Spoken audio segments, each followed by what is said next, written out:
Добрый день, мои дорогие зрители! Поговорим сегодня о кашах.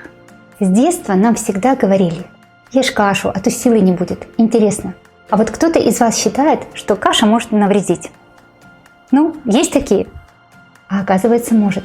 Причем даже те каши, которые ели наши бабушки и дедушки, и вроде бы у них все было хорошо. Но теперь прошло уже огромное количество изменений, селекций и так далее. И теперь это уже не та каша. Итак, давайте попробуем разобраться, насколько каша полезный продукт. Досматривайте видео до конца, информация будет точно интересная и полезная, а кто-то из вас может пересмотреть свое отношение к некоторым видам каш. Да, друзья, и не забывайте, подписывайтесь на канал и нажимайте на колокольчик, чтобы не пропустить новые видео на моем канале. И перед тем, как перейти к сути, я хочу сказать очень важный момент. Вообще в природе нет ничего идеального. Невозможно найти продукты, которые во всех отношениях будут не иметь тех или иных недостатков. И нет таких продуктов, которые несут вред и не приносят вообще пользы. Вообще все относительно. Есть просто те продукты, у которых больше плюсов, а есть те продукты, у которых больше минусов. И возвращаясь к злаковым, из которых готовятся каши, поговорим, у каких из них больше вредных свойств, чем полезных. Опасна та каша, которая имеет высокий гликемический индекс. Такие каши способствуют повышению веса, сложно перевариваются и не дают, а наоборот забирают нашу энергию. Начнем с манной каши. Все, кто вырос в СССР, да, многим и сейчас с детства внушают, что манная каша волшебная, полезная. На самом деле разочарую вас. Это абсолютно пустая и неполноценная еда, потому что сама каша производится из переработанной пшеницы. И в процессе этой переработки зерна очень мелко перемалывают и просеивают. То есть, по сути, зерно полностью очищается от полезной внешней оболочки и от зародыша. А именно в этих самых частях как раз и содержатся витамины, минералы и клетчатка. Для того, чтобы из пшеницы получить манку, зерно проходит просто сильнейшую степень очистки. И впоследствии каша варится очень-очень быстро. А попадая в наш желудок, она сильно сбивает ворсинки и способствует образованию слизи и развитию патогенной флоры. Съесть тарелку манки все равно, что съесть сладкую вату, потому что гликемический индекс этой каши просто зашкаливает. В ней нет ни витаминов, нет других полезных микроэлементов. Плюс это не та каша, как мы говорили, да, которую ели наши бабушки и дедушки. Благодаря бесконечной селекции в ней очень большое содержание глютена. В нашей поджелудочной крайне сложно вырабатывать ферменты для расщепления этого глютена. А неперевариваемые остатки могут способствовать повреждению кишечника и впоследствии нарушению обменных процессов, так как через поврежденную область кишечника в кровь могут проникнуть токсины и другие вредные вещества. Это все тонкости, и мало кто, уже имея те или иные проблемы, может связывать их с употреблением манной каши. И мало того, что пользы от нее нет, она еще и препятствует усвоению важнейшего витамина, такого витамина, как витамин D. А также за счет большого содержания фитиновой кислоты она способствует снижению таких важных минералов, как кальций и железо. Сюда же могут присоединиться еще снижение иммунитета и плохая работа нашей нервной системы. А из ее плюсов мы имеем только низкую стоимость и нет необходимости в пережевывании манки. И очень удобно добавлять ее в разные кондитерские изделия, так как она разбухает, она дает воздушность, она держит форму. Но если в рецепт входит от полстакана до стакана манки, плюс еще стакан сахара, это сильнейшая нагрузка на все наши органы и системы. Важный момент – это способность каш повышать гликемический индекс, то есть способность повышать уровень сахара в крови. Во многих кашах он высокий, а в некоторых он просто зашкаливает.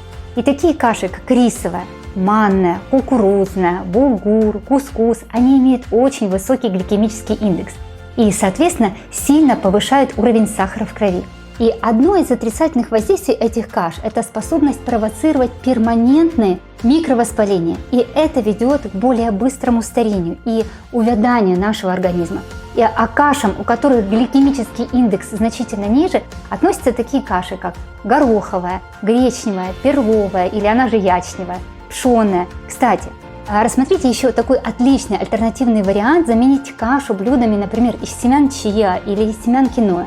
Еще, конечно, много зависит от способа приготовления каши. Сама по себе каша относится к сложным углеводам. Если мы при варке каши добавляем сахар, это еще больше увеличит ее гликемический индекс. Зато при добавлении масла и других правильных жиров, я имею в виду растительных масел, но только холодного отжима, такие как льняное, кунжутное, кокосовое и так далее, гликемический индекс каши наоборот будет снижаться. Еще что касается приготовления, можно готовить кашу на высоком огне, долго, пока каждое зерно полностью не развалится. В этом случае не только вырастет гликемический индекс, но и при сильной температуре уничтожатся все полезные макро- и микроэлементы и, конечно, клетчатка, которая так необходима для нашей микрофлоры, для качественного пищеварения. Но если мы кашу слегка не доварим, то есть зернышко еще будет плотное, но серединка уже мягкая, тогда гликемический индекс каши будет ниже.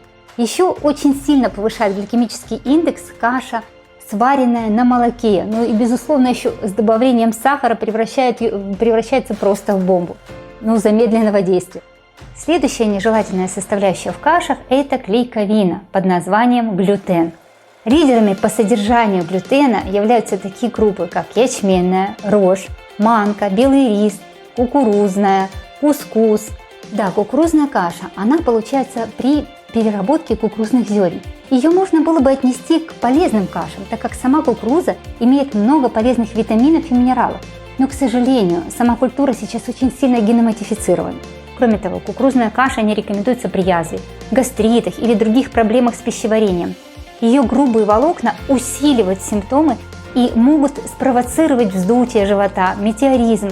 Еще в культуре жирные кислоты омега-3 и омега-6 находятся в очень плохом соотношении. То есть кислоты омега-6 значительно доминируют над кислотами омега-3. А когда кислот омега-6 очень много, становится слишком много, организм теряет способность контролировать воспалительные процессы, и они могут перейти в стадию заболевания. Также в кукурузной каше очень много крахмала и сахара. Кукурузное зерно раздражает слизистую кишечника. А еще наше тело принимает кукурузный белок за клейковину, что в свою очередь провоцирует нарушения со стороны иммунной системы. Кукуруза имеет высокий гликемический индекс, что тоже способствует возникновению очень многих воспалений. Плюс она сложно переваривается, и целлюлозные волокна в ее составе проходят через наш организм транзитом, так как у нас с вами нет собственных ферментов для того, чтобы переварить вот эту целлюлозу. Да? Это же касается и белка лектина. Он тоже не переваривается, раздражает и даже может повредить стенки нашего кишечника. В кукурузной каше много пестицидов. Ее сильно обрабатывают, так как раз кукуруза очень подвержена атаке разных насекомых. И, конечно, генетическая модификация. Представьте себе, только 85% всей кукурузы относится к генно-модифицированной, так как именно кукуруза, к сожалению, была одной из первых культур, которую начали активно селекционировать. Идем дальше. Рисовая каша. А именно рисовая каша из белого шлифованного риса. Шлифованный рис – это сильно переработанный продукт. У него убрана внешняя оболочка, отрубевая оболочка и зародыш. А после переработки остались одни углеводы и практически ничего полезного. Вы можете мне возразить и сказать: ну как же это? Она с детства присутствует на наших столах, и она такая вкусная, особенно еще с молочком, маселками, сахаром. Он же, сам рис, является основой рациона в азиатских странах, в том числе в Японии, где огромное количество долгожителей. Но у японцев рис занимает гораздо меньшую часть рациона. А очень доминируют морепродукты и сырые овощи. Шлифованный рис – явный источник калорий. Он имеет очень высокий гликемический индекс и не имеет полезных витаминов и минералов. И, конечно, клетчатки. По сути, это крахмал. Употребление каши из шлифованного риса приведет к лишнему весу и к повреждению сосудов. Но самое печальное, что рис способен сильно истощить организм. И в организме сильно истощить витамин группы В1 и ряд других витаминов группы В. А нехватка этого витамина приводит к многим проблемам с работой центральной нервной системы. Тот же неврит сильно связан с дефицитом витамина В1. Также дефицит этого витамина ведет к отекам, проблемам с памятью, повышением сахара в крови. Кроме того, рис сильно тормозит моторику кишечника и имеет способность крепить наш кишечник. А если мы не ходим в туалет регулярно, по-большому, еда в кишечнике застреет, и это чревато многими проблемами. Наш кишечник должен работать слаженно, как часики, быть в тонусе, с хорошей моторикой. И если у вас нет расстройства и все и так хорошо, не нужно его закреплять сверху еще рисом. Переходим к более современным кашам, таким как, тоже не несущим особой пользы, таким как булгур и кускус. Несмотря на то, что в их составе все-таки входит небольшое количество витаминов и минералов, входящий в их состав глютен в большом количестве перевешивает пользу этих круп. Модная сегодня каша с названием булгур. Еще 4000 лет назад она называлась рисом для бедных. Сейчас она вошла в моду. И многим очень нравится из-за вкуса, из-за удобства в приготовлении. Но в ней, как и в белом рисе, очень много глютена. Плюс сама крупа очень калорийная. На 100 грамм продукта приходится 350 калорий. Это, по сути, переработанная пшеница, которая еще не постигла участь манки, но она уже очень сильно к ней приблизилась. Кускус, по сути, это манка, но немного другой обработки. Первые упоминания о нем появились в 13 веке в Африке. Поэтому в таких странах, как Тунис, Марокко, Алжир, из него готовят многие национальные блюда. Кускус отличается от манной крупы тем, что находится в зернах. Он способен очень быстро развариваться. Его достаточно просто залить кипятком и готово. И поэтому многие его выбирают из-за простоты в приготовлении. Вообще, чем быстрее готовится каша, тем более она термически обработана. В составе много крахмала и углеводов. Причем именно быстрых углеводов, которые легко усваиваются. А для нашего организма это очень вредно. Так как чем медленнее будет усваиваться углевод, тем лучше и правильнее будет работать наш организм. То есть слаженно, как часики. Кускус – легкий углевод. Если вы им позавтракаете, он очень быстро усвоится. И через час вы опять захотите есть. То есть вот это чувство голода будет уже через час. Так как в нем нет пищевых волокон, поэтому он не даст вам сытость. Его, как и макаронные изделия, можно слопать хоть килограмм. У меня дети, когда дорываются до макарон, готовы съесть по 3 порции. В общем-то, все быстро разлетается, да? Давайте подведем итог. Какие каши лучше исключить? Манную, ячменную, кукурузную, из шлифованного риса, кускус. Это источники быстрых углеводов, они не принесут ожидаемую пользу.